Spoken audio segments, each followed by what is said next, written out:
Good morning. Boy. Well, I'll never experience this again, that's for sure. I was at the square in Alnwick, on and off, for break, for lunch, whatever. There weren't that many people, actually. But it's a 4-day party.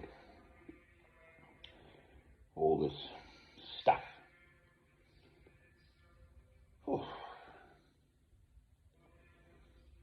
Well, as far as I'm concerned, since its inception, so if we pick 1539 as a sort of pivotal date, Henry VIII here in England, when the dissolution of the monasteries, sort of the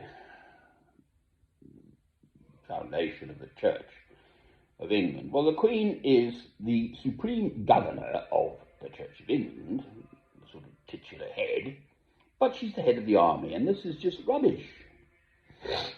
I mean, it's just false. It's taken me, I'm 65. I looked very long at hard becoming a priest through the cathedral and Abbey Church of St Albans,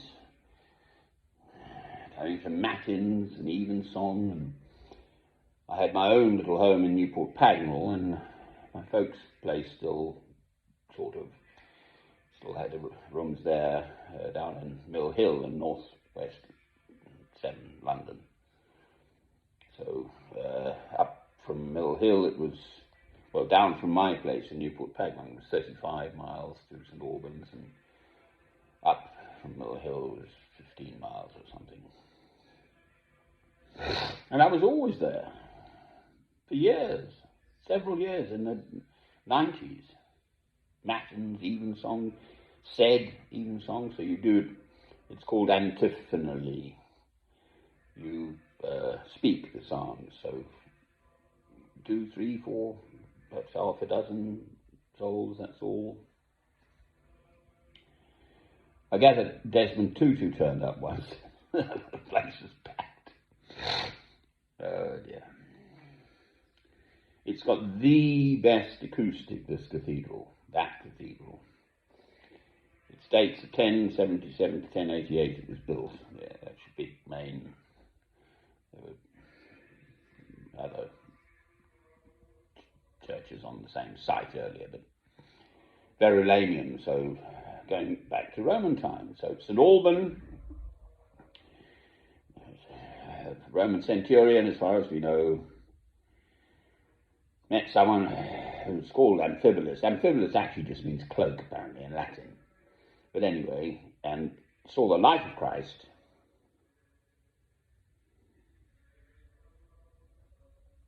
Said no to killing, knowing that would be his execution, martyrdom order from the Roman emperor. He knew his fate would be this, and the legend goes that every step he walked to his martyrdom, they chopped his head off then. They really did, with a sword, I believe. A rose grew or something. Well, excuse me. It's just my sinuses. I haven't got COVID. I just snuffle this time of the day. Still sort of waking up, really. Well, I've been up since 1.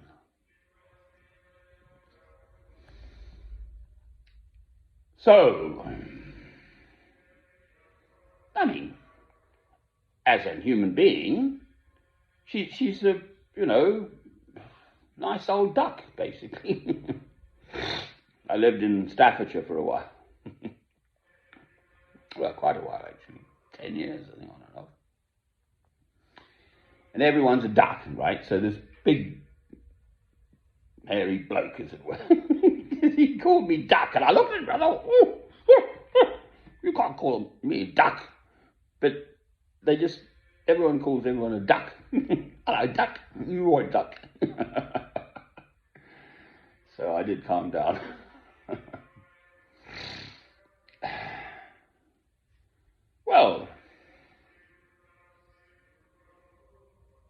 Why does this stuff matter? Because, basically, why climb a mountain? Why climb Mount Everest, for heaven's sake? Why address the mountains within human beings' souls? I was sleeping out at this point in the porch of the Cathedral and Abbey Church of St Albans for the 100th commemoration year of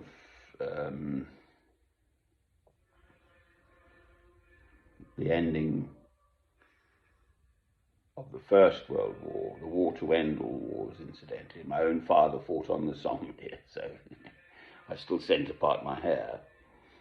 He was King's Lynn, so Norfolk. He was in the Royal Norfolks. I've got pictures of him in his Sam Brown and all that.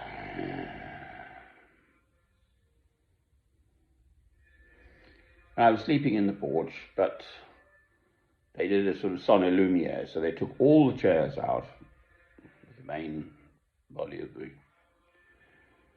cathedral, and it's one of the biggest in the world. And then streams upon streams upon streams of very well, middle class sort of St Albans bunnies turned up, all well dressed and all the rest of it, and nice shoes and all that, which again is my background. But for hours it went on, from 6 till midnight or something, before I could get some rest. Streams of them venerating. Oh, no, hang on. They weren't venerating St Alban. They were commemorating war, basically. It doesn't go on anywhere else, this November the 11th thing, other than Britain. Because I've been in Italy and France. It goes on in France, actually. They're basically venerating killing. The whole of Poppy Day, all of that stuff. It's sort of keeping alive the idea that when push comes to shove, killing your fellow man is appropriate. So if we scroll on to Ukraine and Russia, now going on. I've just had a quick shufti at the BBC News, as one does. And it's absolutely active now. Both sides, Ukraine and Russia and Belarus and even Poland, historically are actually all intermingled. And all those satellite states, Latvia and Estonia and all the rest of them.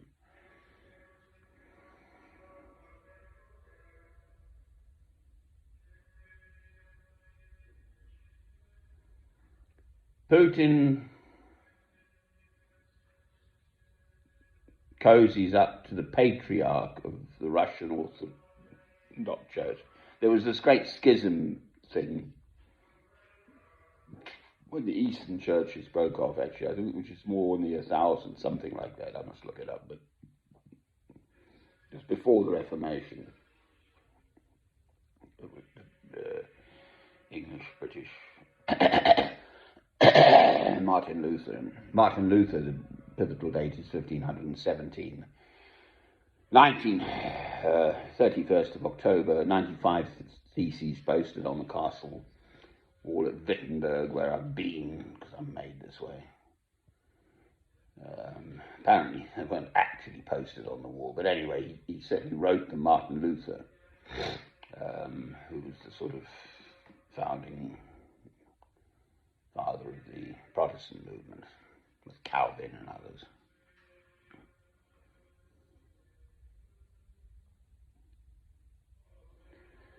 So there's Putin cozying up to the patriarch, this Zelensky fellow, apparently a comedian. His day job was a comedian.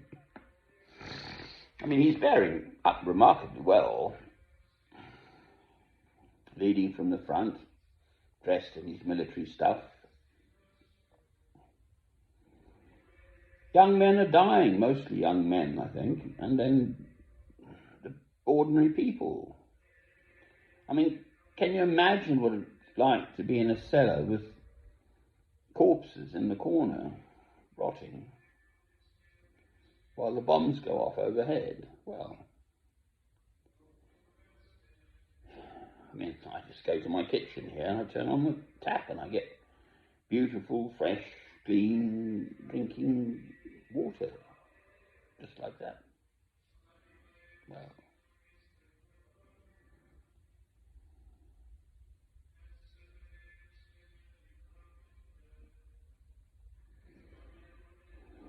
so in that sense, I pray for them all, but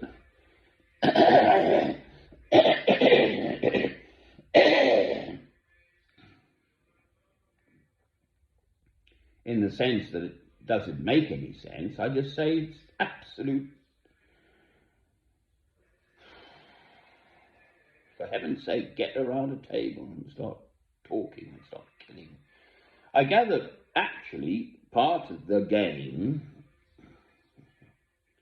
is the Americans are pouring arms in because it helps their arms industry and their sort of agenda, which is to take on Russia through the Ukrainians. Hey, isn't that awful? And that apparently is common parlance, because someone was just telling me exactly that. He was a professor of, is professor of philosophy, one of the sort of Rotary types looking after the party here, Alec, chatting with him from Durham. He was a professor of philosophy.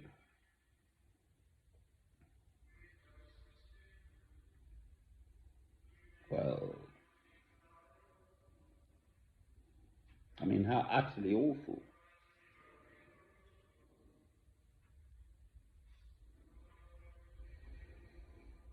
What can I do about it? Well, I can try to understand in the first instance. And my answer is love.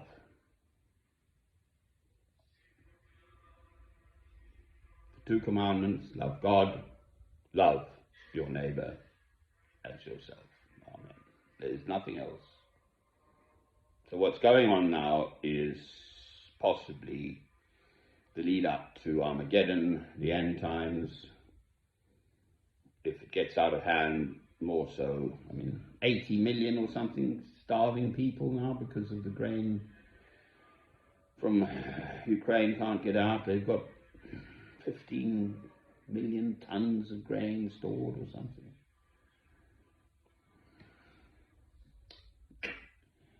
And oil, corn oil or whatever it is. The staple food of millions of human beings in this world. And we just sit pretty in the West.